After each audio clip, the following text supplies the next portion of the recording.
pena, suave. Pull up, switching lanes, better watch it, I'ma take your name. Don't drop me, motherfucker, I'ma bring the pain. No, this ain't a challenge, keep it fluid, don't miss out this day. Coming up quick, got a blast in the Hall of Fame. Yeah, I'm insane, can I blame what they made of me? Got this pain, got a blade with a Tennessee. Me in the state, no, so I gotta bleach me. Can I toss on this now? Time that I go on the road, I'ma go. Watch them blood drip on the road, girls and goes, yes I know. Giving you a taste of your own medicine, it's evident your negligence is hell, there's been no sentiment. Carry my intelligence, as scary as I pull up, switching lanes. Better watch it, I'ma take your name. Don't drop me, motherfucker, I'ma bring the pain. Okay. I had a couple people ask about what kind of battle belt that I'm running, and I felt like it'd be a good opportunity to go over that, just because it's a little bit different, a little same but different, you know. So I'm gonna go over mine, and then I'm gonna go over what I consider to be a little bit more practical on the civilian side in terms of a range belt. So let me just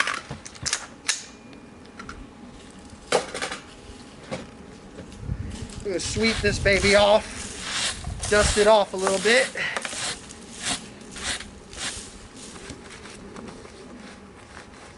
And get out of my harness. So, well, first things first, if you're a shooter but you don't have a pack timer or some sort of shot timer, then you're absolutely goofing. But I have gone over this in one of my previous videos.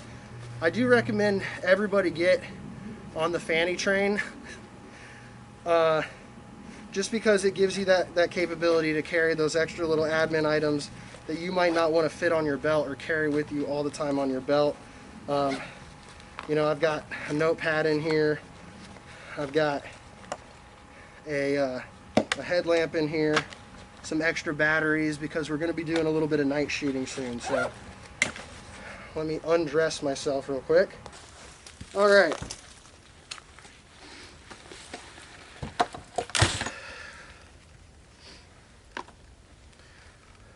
One moment, please. Whew, okay. I am out of shape. So, we're going to go over the belt, and starting out with the brand itself. So, this is an Eagle operator's belt, and previous to this I had been running a Ronin Tactics Task Force belt.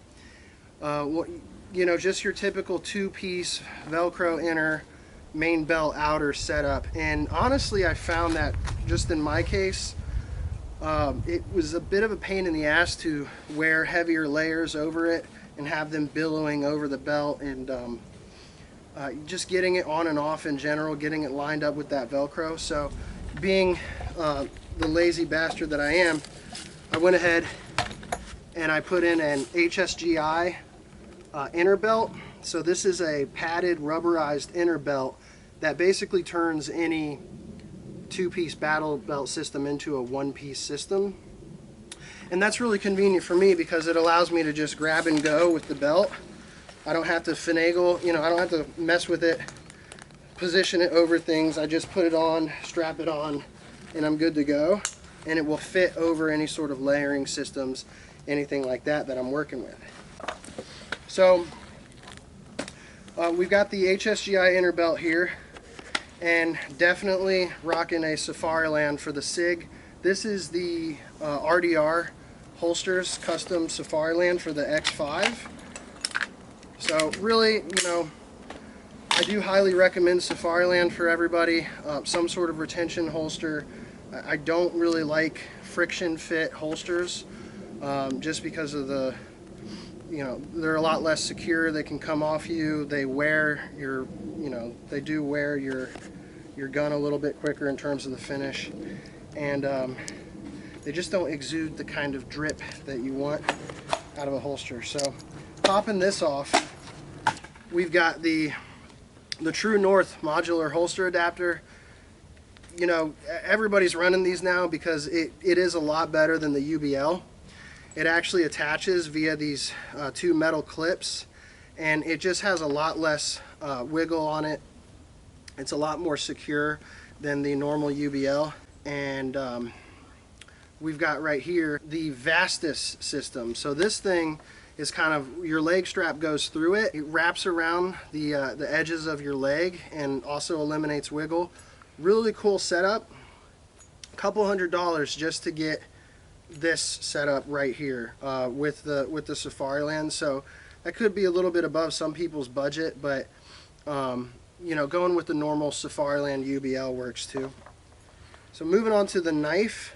I'm not a big knife guy. I kind of have the mentality that knives aren't super useful for combat in the modern context. Like if you're fighting with knives, like you're probably gonna die. So I just need something that can help me, you know, cut open MREs, small bags, stuff like that. So I run with this cheap little CRKT knife right here, and I've been loving it. It's really unobtrusive, easy to access, simple little thing, and I do need it to be unobtrusive because that Safariland holster is so large. Let me grab it real quick. Having the X5 Legion with the Safariland holster right there, I don't want a big knife inhibiting my capability to access my sidearm. So small knife right there. I mentioned it in the last video that I just did, but I'm running a Crye GP pouch right here, and I've honestly been loving this. It's carries everything that you really could need for a med kit, and for me, being able to kind of scale that med kit up a little bit compared to something like a Blue Force micro trauma or just having a tourniquet there.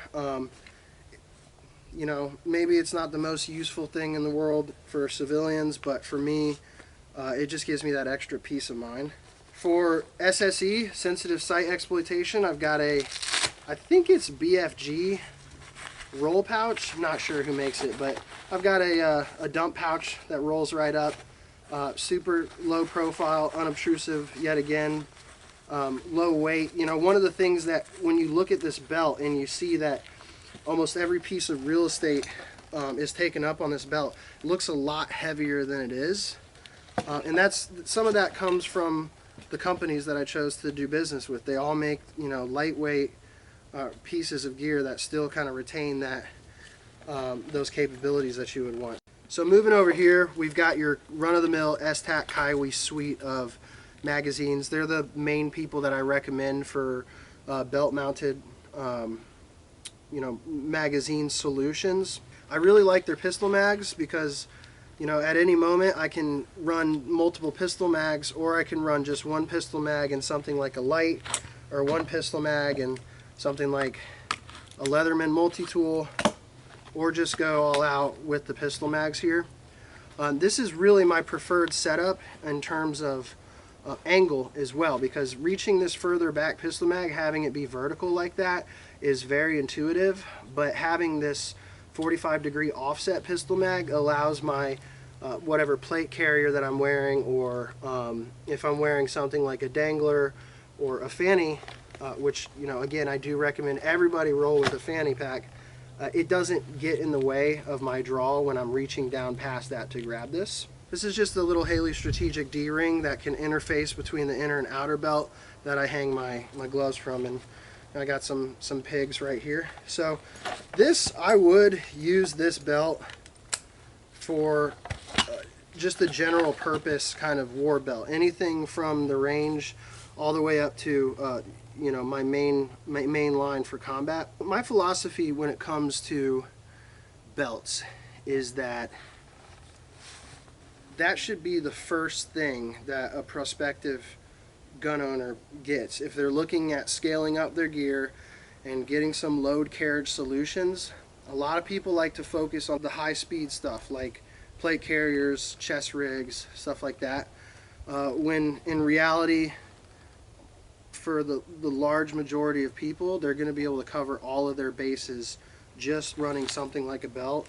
And if you look at it from a practicality standpoint as well, whether it be like a paramilitary standpoint, you know, community protection, something like that, you're going to get a lot more use out of a belt too, because there are certain situations where you do want to scale up to have the capability to carry a pistol, a couple mags, a rifle with a couple mags, but you don't necessarily want to look as over as a dude in full plate carrier with the helmet on and everything like that.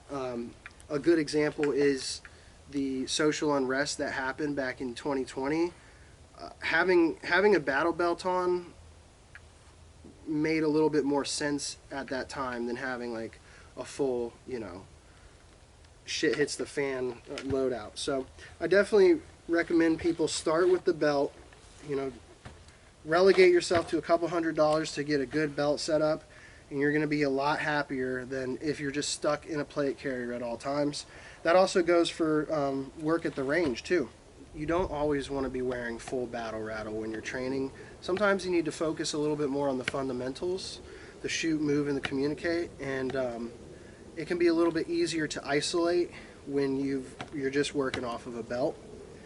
So that is more of a combat-oriented belt. You'll notice that everything is like matching multicam and stuff like that. Moving over to a more civilian-oriented belt or a range-oriented belt, we've got a good example of, let me get this out of the way. We've got a really good example of a practical, lightweight solution for people. That's also going to cost a little bit less. This isn't a cheap belt by any means, but not having every single piece of gear in the kitchen sink on it could be good for some people. So this is a GBRS belt, and we'll just start from front to back on this one. So my buddy went ahead and lent me this to show off, and he's got a really similar solution for carrying his gloves, but it's a little bit more of a home, you know, a homemade solution. He's got this tied in by 550 cord. Still a totally valid option for carrying your gloves. I recommend everybody do that because it's just such an easy and convenient way to keep your gloves on you at all time, have that accountability. So moving over to the mags, he's got the T-Rex Arms Mars carriers. I do believe that these are pistol specific, so you know, they're, in terms of the Crye's, you can just kind of swap different pistol mags through those. These are molded to specific pistol mags, so you might not get that cross compatibility out of it, but you do get a really good fit and a really fast draw out of having these Kydex mag carriers. And then Blue Force Gear micro trauma pouch loaded up with the essentials here and a Blue Force Gear tourniquet holder. Really like this solution, especially for somebody who might spend time driving and, you know, vehicle-borne stuff in their belt. It can be beneficial to have that capability but still have that low profile on the back of the belt. So you do see a lot of people running this exact setup right here. And then again, same concept over here with the Safariland, but just as I was mentioning earlier, this is a UBL setup. And again, still a totally valid setup. This is a UBL direct mount. So you can't just pop this Safariland off and swap it out for a different pistol holster at any given time. You have to take the whole thing off. But it does save a little bit of money, and if you're not somebody who plans on running multiple pistols, totally valid option right here. And this has a T-Rex arm strap. I do really like these T-Rex arm straps. They're elastic and they're thicker so that they don't really dig into your leg quite as much. The leg strap that I run is also True North, and it's a little bit less forgiving than something like this this elastic strap. So that's just a quick little down and dirty on some belts. Again, reiterating, you know, there's a lot of different ways to skin a cat, and but you need to do it. If you don't have a belt, you need to go out and get a belt. If you have a plate carrier and you don't have a belt, you're already fucking up. Go out, buy yourself a belt, get it set up, refer to videos like this, and don't hesitate to ask me any questions you need if you need help with the setup.